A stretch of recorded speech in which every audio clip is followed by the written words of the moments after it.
How to replace the bearings in your front fork headset. If you've diagnosed a worn headset, you will need to replace the bearings. This video will show you how to remove the fork to access the bearings and replace them with new ones. The tools you need to do this are cutting pliers, a 5mm hex key, a 19mm spanner, a torque wrench with a 5mm hex key attachment, a soft-headed hammer, high-performance grease, and a rag. The parts you need are new bearings and some zip ties. You will need to remove the front wheel and front fork to access and change the bearings. You can do this with your bike on the ground or slightly elevated, with the use of a stool to place the fork when it's removed from the bike.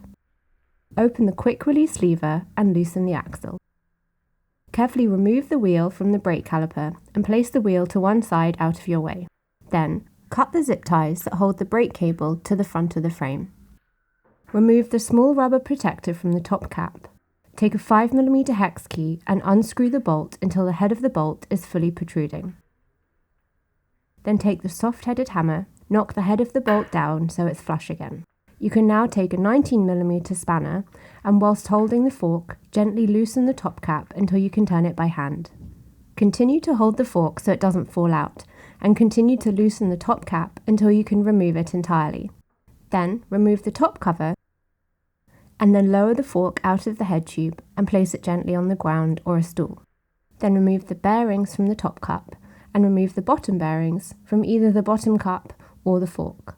Clean the cups, the threads inside the fork, the headset cone and the crown race thoroughly with a rag to get rid of all the old dirt and grease.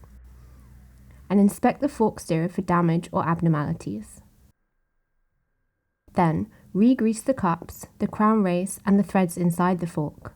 You can now install your new bearings.